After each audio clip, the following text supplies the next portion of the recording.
No one is a blank canvas.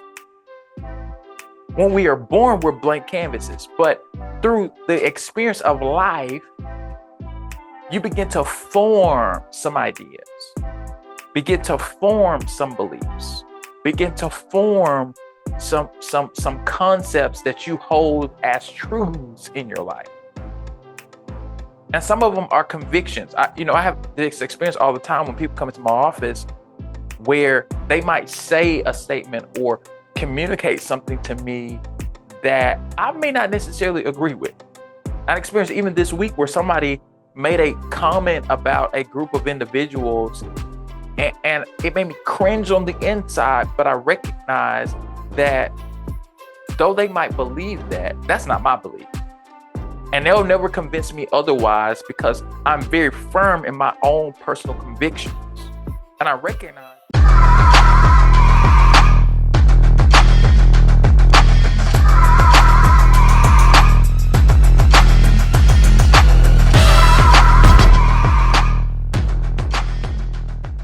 Hi, everybody. Lee Scott here. Thank you for watching and are listening to this week's episode of Leading with Lee. We talk about life, leadership, and legacy and want to help you unleash your capacity and level of leadership.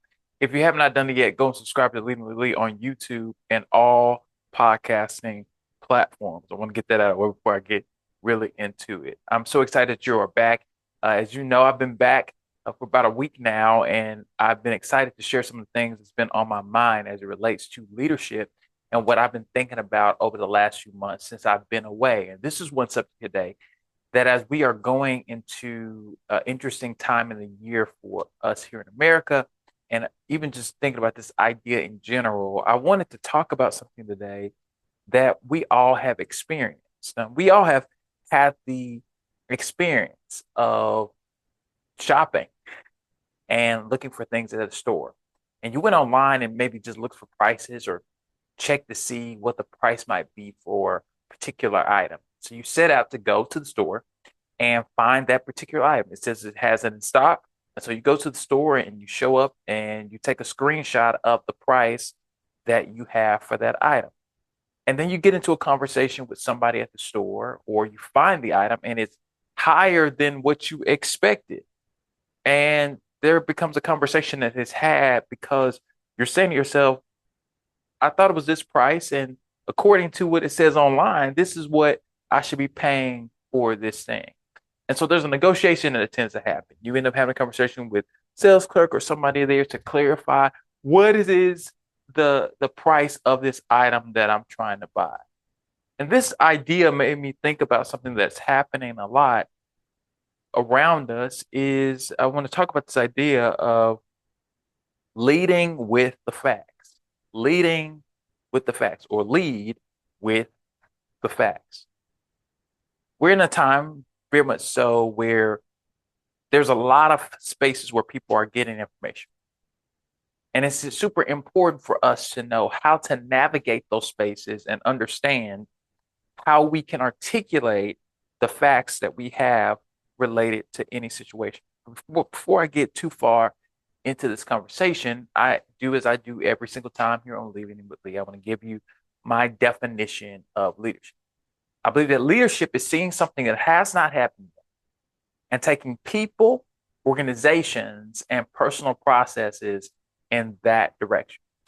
Leadership is seeing something that has not happened yet and taking people, organizations, and personal processes in that direction. Now, I got 4 points today that I want to share with you, and hopefully it will inspire you to lead with facts. My 4 points is: number one, listen with empathy and intentionality. Number two, be firm in your beliefs. Number three, no one wants to be wrong, yet they can learn. And number four, when it's over, remember to treat people with kindness. So let's talk about the first idea for a moment, which is listen with empathy and intentionality. Many of us have had conversations with people where you felt like they came at you. We see it all the time on social media where people in the comment section will say things that are pretty unhelpful or unproductive because they are assuming the intentions of an individual. And generally when we assume the intentions of an individual, we feel cornered. We feel like, hey, I must defend myself. There's this thing that we see in the human behavior where when people feel attacked or feel cornered, they either respond with flight, fight, or freeze. There's another one that I can't think of right now, but as I was doing conversation, as I was doing some research, many of us respond generally one of the three. We either are on the attack, we either run away from the situation, or we just freeze and do nothing in the situation. I've been prone to, in my own life, freeze because that is tied to some things that have happened in my life, which caused me to not understand how to stand up and defend myself or speak up, and some things that I had to learn. I remember this one experience that I had a while back with a dear friend of mine, where we were talking to a former classmate about him becoming a police officer. And this was maybe 2017. No, it wasn't 2017. It was like 2018, 2019. And it was some things had been happening, in particular when I was living in Tulsa, that raised a lot of questions about whether or not you were going to have elected officials and folks in police departments represent the people well. And in this conversation, I found my friend to be very aggressive in his response about the issue. He was very forthright and forthcoming about what he thought this individual should do.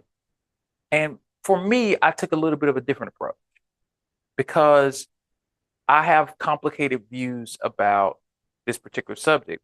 Personally, I have friends who were on the wrong side of the law. They were first time offenders, and for whatever reason, they weren't given the benefit of doubt with their youth or just given opportunity to try to do something better with their lives, and it affected them in a deep, profound way. Yet at the same time, my mother has worked for the police department in my hometown for nearly 2 decades, and my grandmother was a traffic officer where she did ticketing in the downtown area. And so, and we know police officers and we have relationships with police officers and different things like that. And so I had this complicated and well-rounded view of policing and thought processes, but I really felt very strongly that he should approach it in a productive way. And what I found in that conversation is the most important thing for me to do was to listen to him. A lot of times when we're engaging with people about certain situations, most of us already have a perspective when we're coming into a conversation.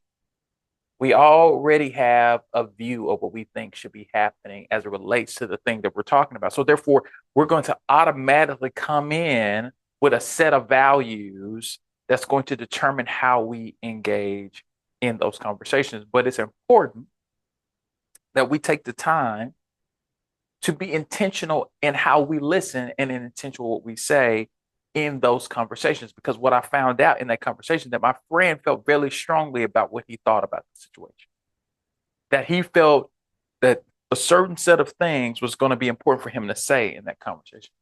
I had a certain set of views and perspectives about the conversation when I was talking to this former classmate.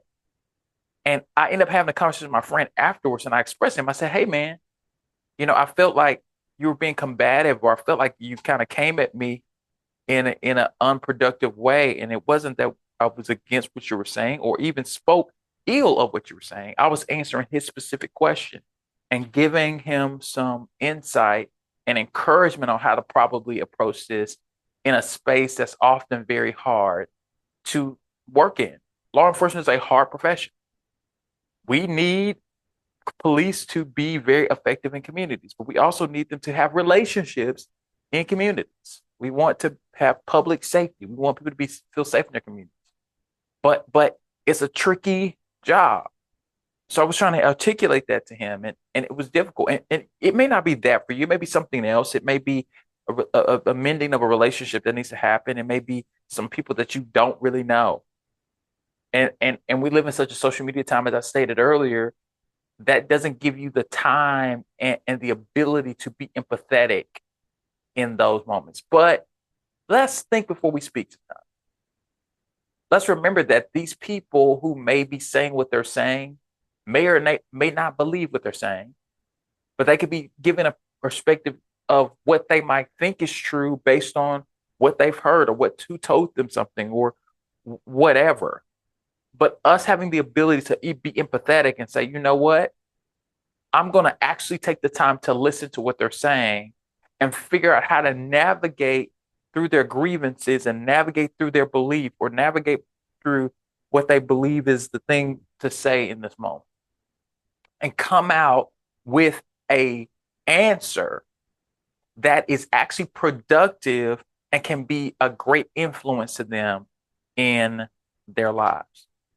My second point is to be firm in your beliefs. It's one thing to have empathy and be intentional in what you say, but it doesn't mean that you compromise your values.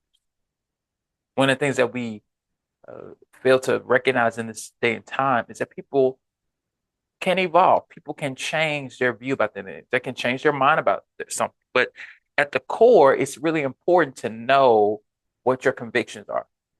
I did some research about just the word belief, like what are core beliefs that people have, and it was defined as the underlying ideas that people have about the world, others, and themselves.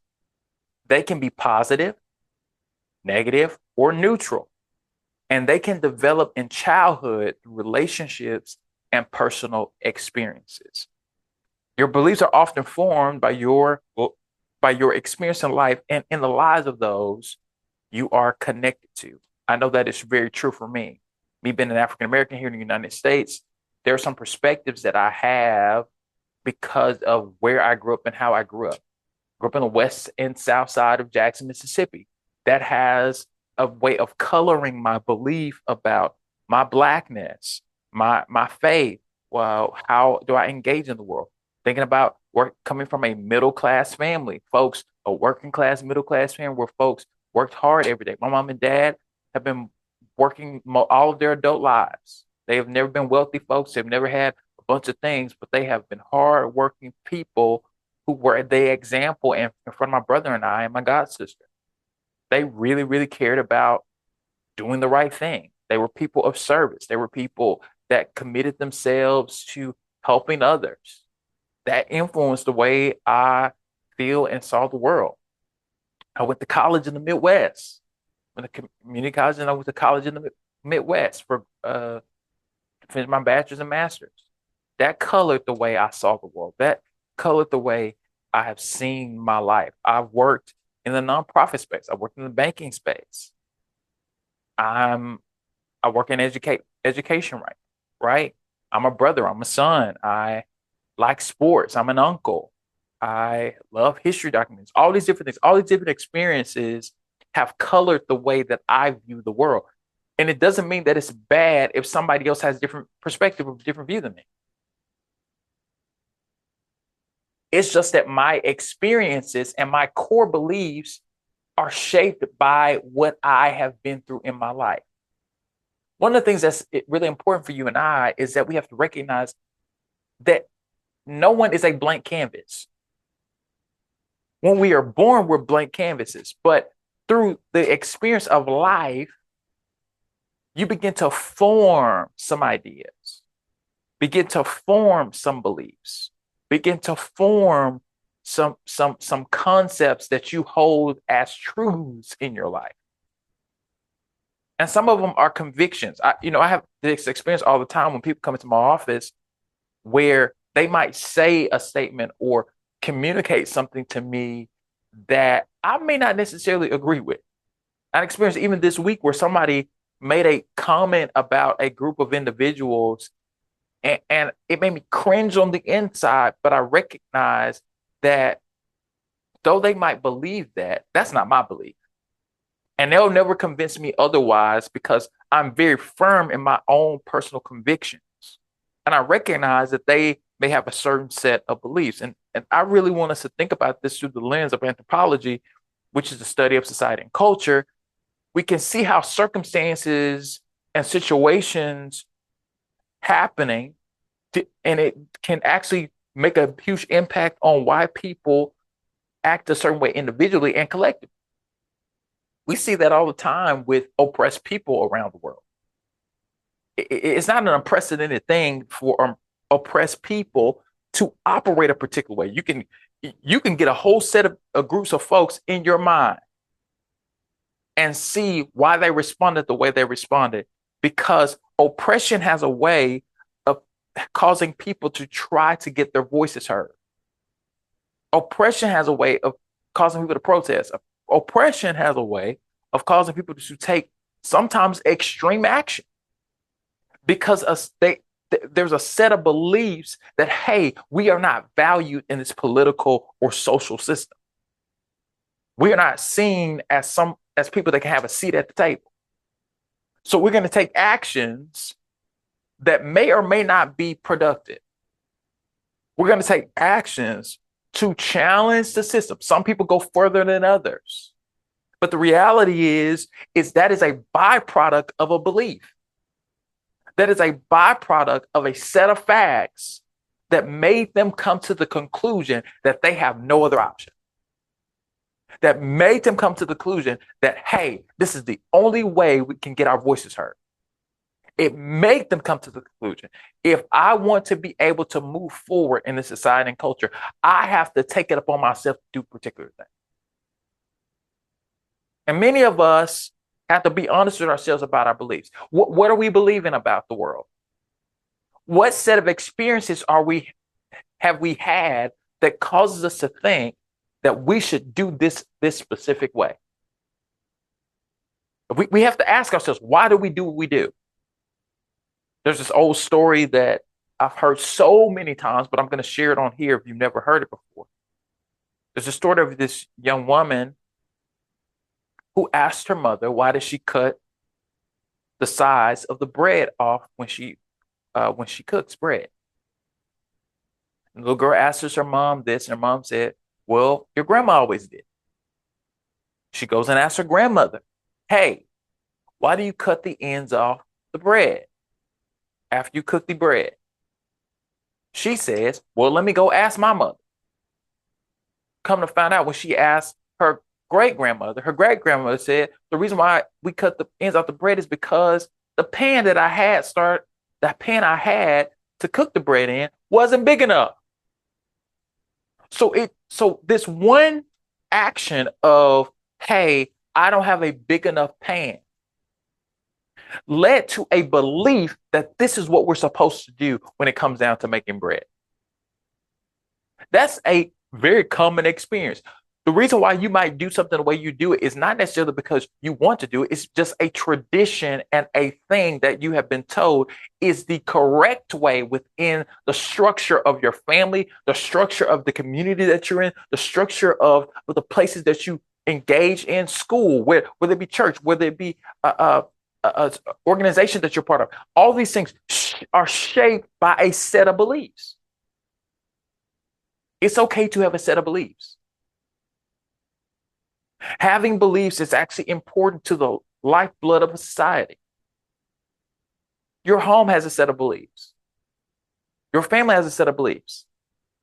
Your job, your school, and your friendships are built on a set of beliefs. You're not just friends with people just because you're friends with them.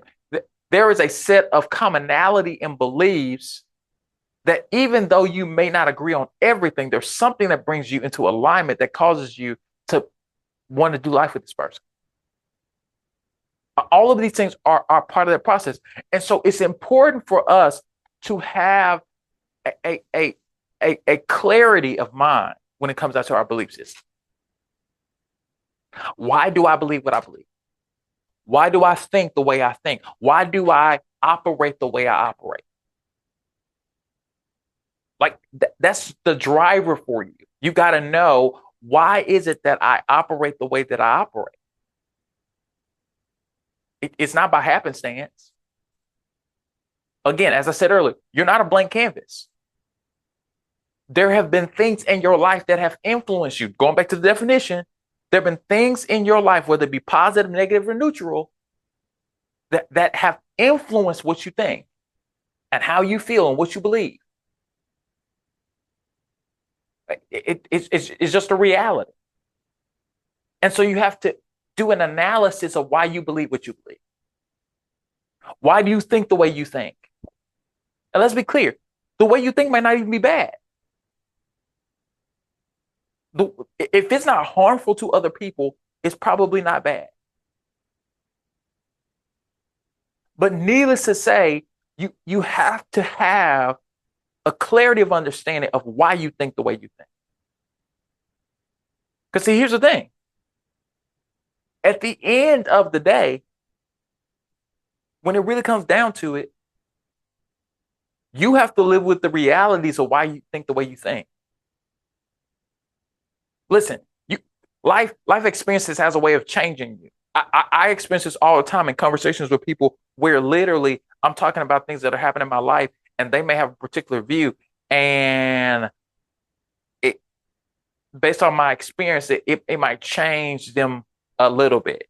I'm not going to talk about it a little bit more later, but it might change them a little bit because they're now seeing it through a different perspective. And that's okay. That's totally fine. We have to do the work of sticking to our core. And here's one thing I want to say. And I think it's important for you to know.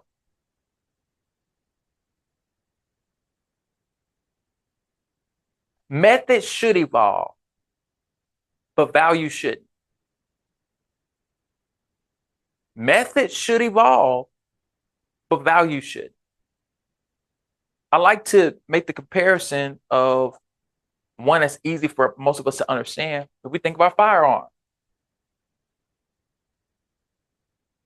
a musket and an AR-15 are both guns. One is just an advanced version of the other. In other words, the fundamentals are still there. Fundamentally, they're both still firearms. They both require you to have some knowledge of how to use them. They both require you to have some consciousness of the impact of their usage. They do. So it's important, even though one is more advanced than the other, to not trivialize the fact that they both are still guns. For you to grow in life, you have to think about your values as a gun or a firearm.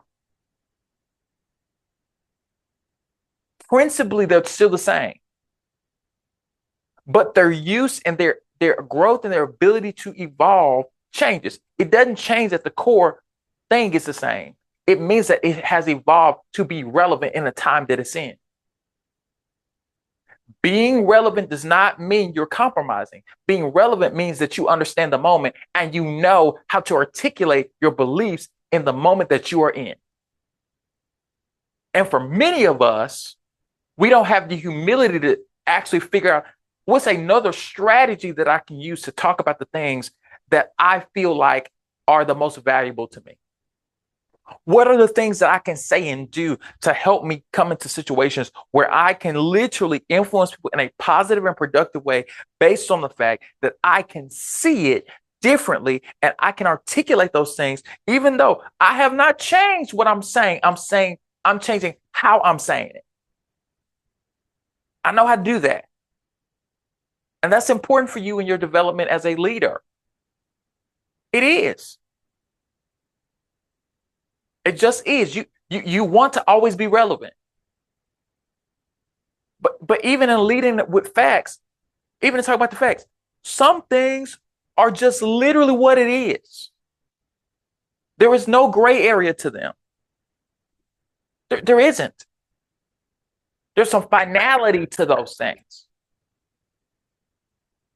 My identity, for the most part, things can change, but my identity, for the most part, has some finality to it.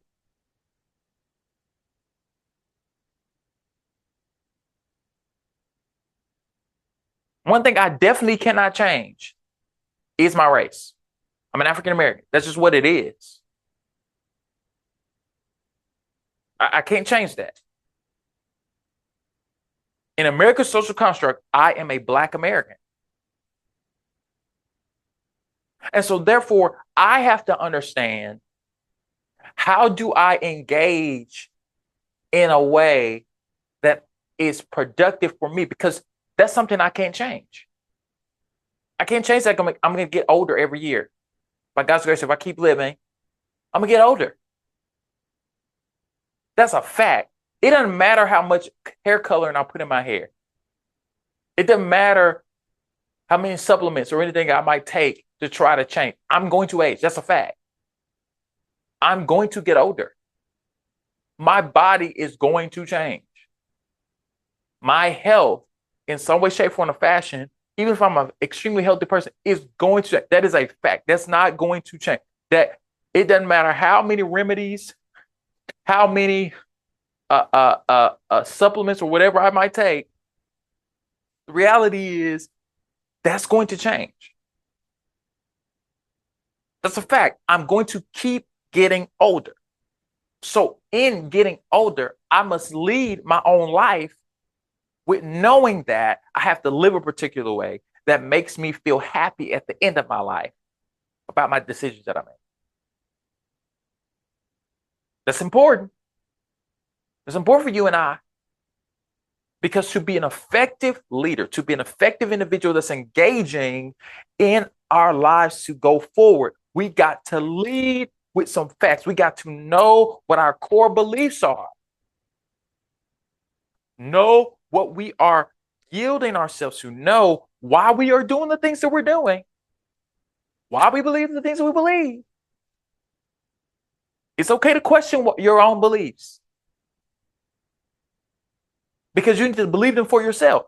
One thing I've learned a lot in my life, I have learned to believe things for myself because I've figured it out and learned. I just didn't believe what I believe because somebody told me to believe it. I believe it. Most of the things I believe now, it's because I took this in research. I took some time. I believe them for myself. And I can't be convinced otherwise. I can learn, but at the core, I know why I believe what I believe. And that's important for you and I to do in our lives. And it's so important for us to take in consideration as we are going forward and trying to make a difference in the world around us. I'll be taking a break for a moment right here. We'll be right back after this message. Want to promote your business, products, or services? Email me at scottconsultations@gmail.com. I would love to push forward the banner of what you're trying to accomplish, whether it is a product, whether it's your services or your business. I would love to work with you and be an advocate for what you're doing in your respective spaces. Thank you, and I look forward to hearing from you. And we are back. I'm so glad that you're still here, and I hope that you've been inspired to lead with facts so far, and that you'll take these ideas and really, really be about the business of influence people around you in a positive way, so that they can see that it does matter. It does matter the information that we know. It does matter that we have a set of values that really drive how we think about the world. So let me get to my third point. One thing I want to talk about, that no one wants to be wrong, yet they can learn.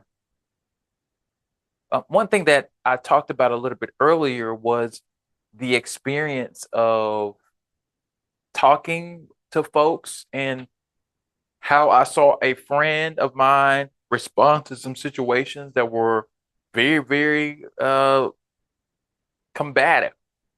And I've had different moments in my life where people that I was engaging in conversation with were being very combative. Didn't seem like they wanted to engage in a learning experience. And I still took it upon myself to realize that, hey, this person can learn in this situation. This person can grow in this situation. This person may not think that they should be able to see differently, but they can be challenged to think in a new way. Because here's a real thing. Ignorance is not necessarily negative. It just means that you are not aware of something. I would encourage you to go back and watch episode 5 of this season, where I talk about how dignity is divine. One of the things that I talk about is the power of learning, recognizing that we don't know something, that we can often be students, or having the humility to recognize that, like, I can be a student of things that I don't know. And that's hard for people in our time. Because if we're wrong, that means that we don't know, or we feel less than, or we feel like we feel inferior, or we feel all these different things in our lives. And the reality is curiosity is probably the best thing that you can have. Curiosity gives you the ability to learn and grow. I recognize this a lot of times in the work that I do. As I've shared on here, I work for an education foundation, so I'm engaging high school age students and college age students all the time. That 17 to 24-year-old age range, I'm talking to them all the time. Really, really, really more like 15 to 24. I'm talking to that age range all the time. And I always have outliers where adults are going back to school. I help adults apply for federal aid and Mississippi aid and take the ACT. We try to help them do some college planning. And trust me, I have had the experience of students being in my office. As someone who, I'm a millennial, I'm on the younger side of millennials, and I'm on the back end. And many of the kids that come in my office, they are big into anime and big into Korean culture generally. They like K-pop, they like K-dramas. These are things that they like. They love gaming. They love all these different things. These are not particularly my experiences or things that I like, but me having some knowledge, me asking questions, me engaging in conversation, sometimes is helpful for me, and it brings to light different things that matters. Particularly in my office, I have things like Funko Pops in my office, and I have books in my office, and I have banners from different schools, and all these different things in my office, because I'm trying to find a way for the student to feel comfortable to have a touch point with me, but also by them opening up, I can learn something. I can learn something about things that they enjoy, things that they like, things that inspire them, things that draw them to this place of recognizing that they can make a big difference in the world. Prime example of something that's happening in my life right now, I'm learning a new language. I've been working at it for the last year. Do I feel extremely comfortable speaking it? Absolutely not. But little by little, I'm learning. Little by little, my ignorance of this language is dissipating because I'm putting in the time. I'm approaching it with some level of openness, and there's some breaking down of fear. Because here's a reality. The reason why people don't want to be wrong is because they don't want to look dumb. They don't want to look like they don't know something. They don't want to look like they're unread or unreasoned or disengaged from doing the work that they want to do. Many of us have had the experience. I know I have. Of speaking out of turn about an issue that I knew nothing about. Because I didn't want to look dumb. I didn't want to look ignorant about something. I didn't want to not understand. So therefore, I spoke out of turn, or I asked a question, or I said something that, quite frankly, wasn't the right answer. And I learn this all the time in my relationship with my wife. I literally learn this every single day. That I don't know something, that I'm unclear. But needless to say, because of that reality, I'm often challenged to, you know what, say, I can learn. I can learn. Here's something that you got to get out of your mind. That you can't learn something. That you can't grow in a particular way. That you can't be challenged to be a better person. That you can't establish some new healthy habits in your life. That's not true. You can. You have to rewire your mind to do something different. There's an old saying, you can't teach an old dog new tricks. I think that's not true. Not completely. You can learn something new. You know how many people that have come into my office who were much older than me who said, Lee, I'm going back to school because I really want to be able to participate in this economy. And I didn't say, oh, well, you shouldn't be going back to school. You're 50 or 60 plus, or you're in your 70s. Why should you be going back? I never say that. My response is, how can I help you? Because see, there's something about a willingness to learn that changes the whole game for people. You have to be willing to learn. You have to be willing to say, you know what? I don't know. Just like I do with those students that come into my office.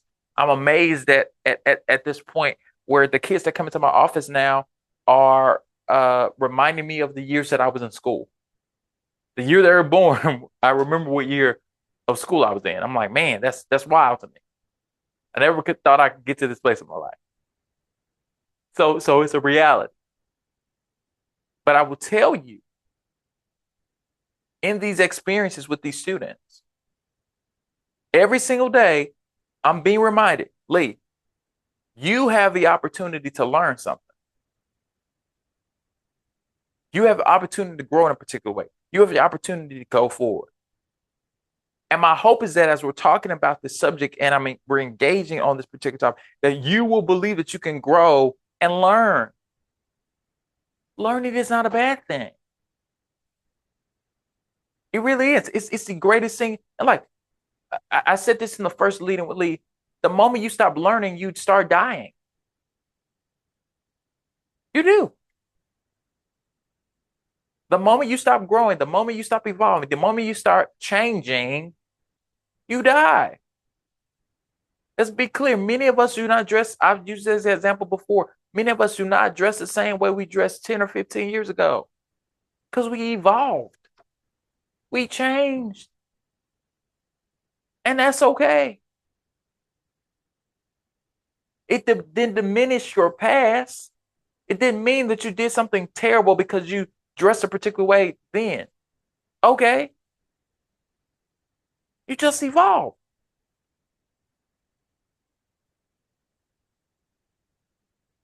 You got to be willing to learn. You got to be willing to have the ability to say, you know what? If I want to survive in this environment, I got to be willing to learn. I got to be willing to take up the mantle of being a learner. Because I believe that leaders are learners. If you're going to lead, you got to always be in a posture of learning. Because that matters a whole lot. And my last point. When it's over, remember to treat people with kindness. This point I know is a hard one for a lot of us. It's very hard to treat people with kindness, especially in our society and culture. There's so much stuff that people say. I said it earlier. There's so many things people say and do on social media. Let's be quite clear. A lot of things that people say and do on social media, they would not do it in people's face if they were talking to them face to face. They would never do that. There's something about the thrill of being behind a screen. These two things called thumbs. There's something about it that makes us operate as if we can just say whatever we want to say.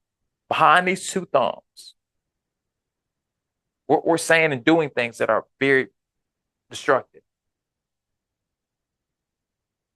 It's important for us to have some a presence of mind to be like, hey, though that's what they might believe in the moment, that may not necessarily be the thing that I should hold them to.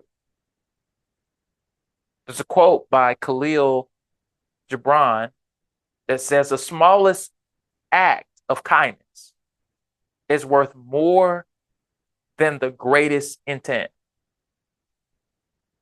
The smallest act of kindness is worth more than the greatest intent. In other words, treating people with dignity, as I referenced earlier, go back and watch the episode. I think it will be super helpful for you. Treating people with dignity. Understand the principle of dignity. Can do so much more for people. Just be kind. You don't have to like somebody to be kind to them. You don't actually have to agree with them to be kind to them.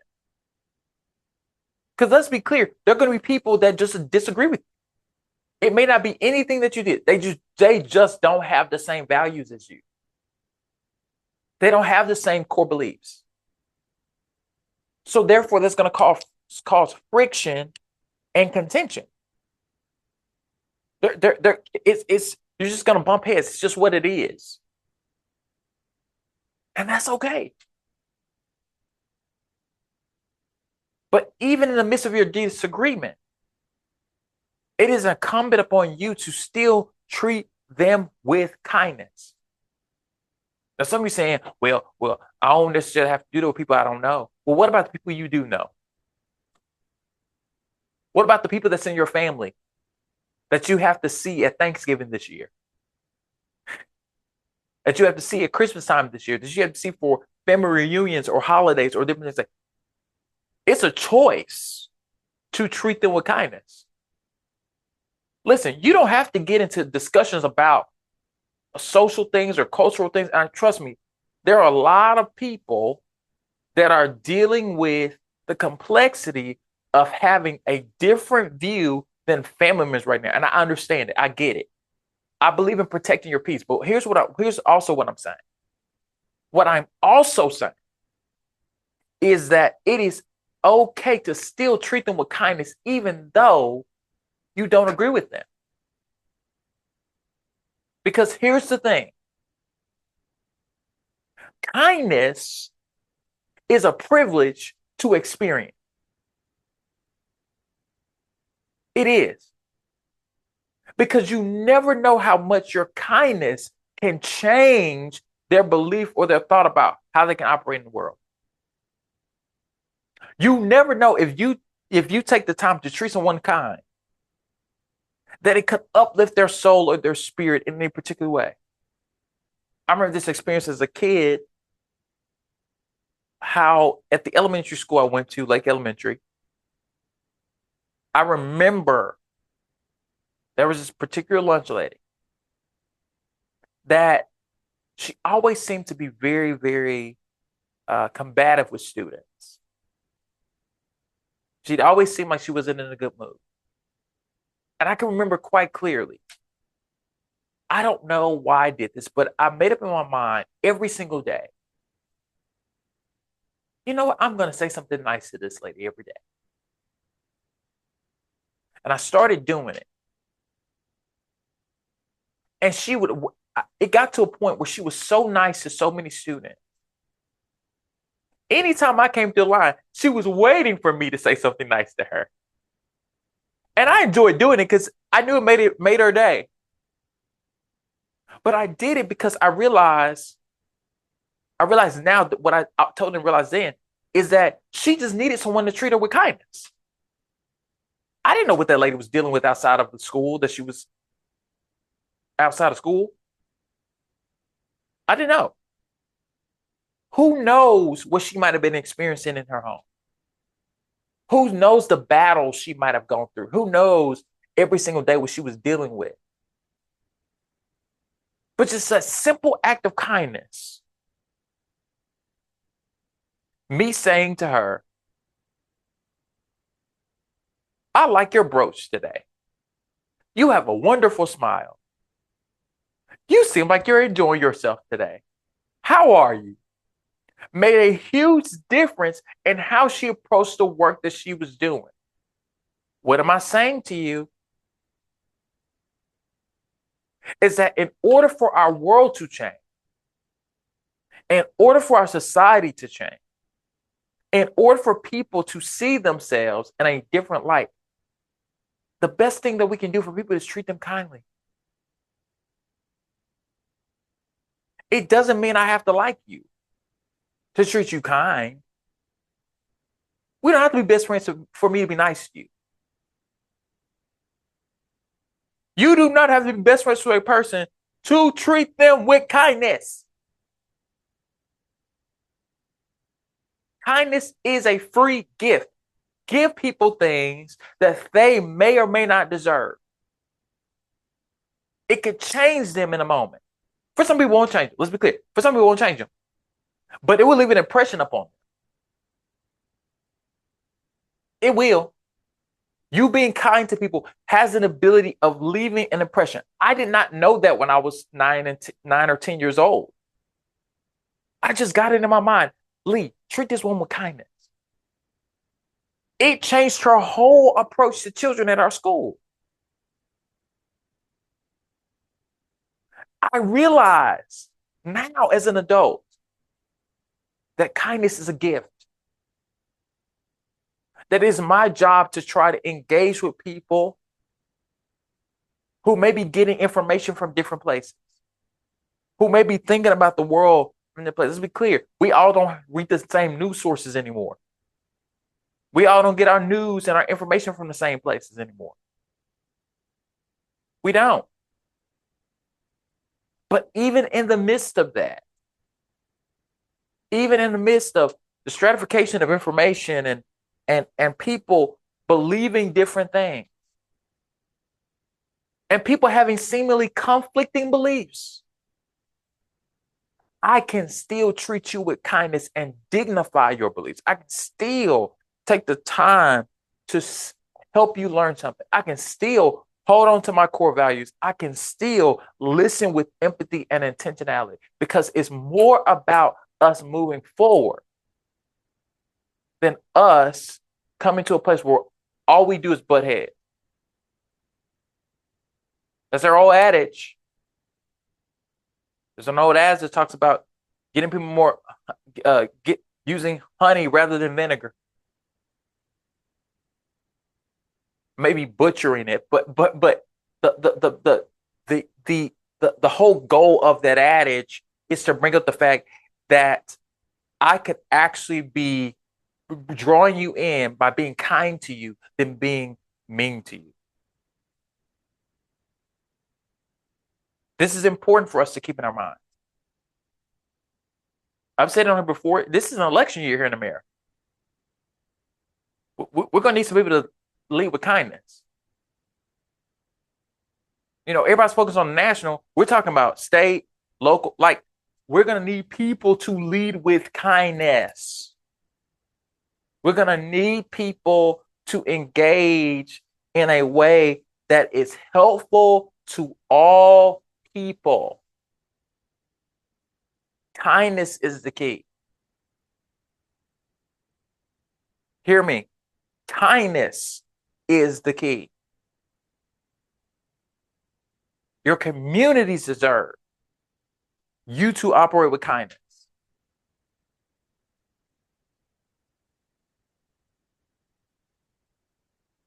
They deserve it.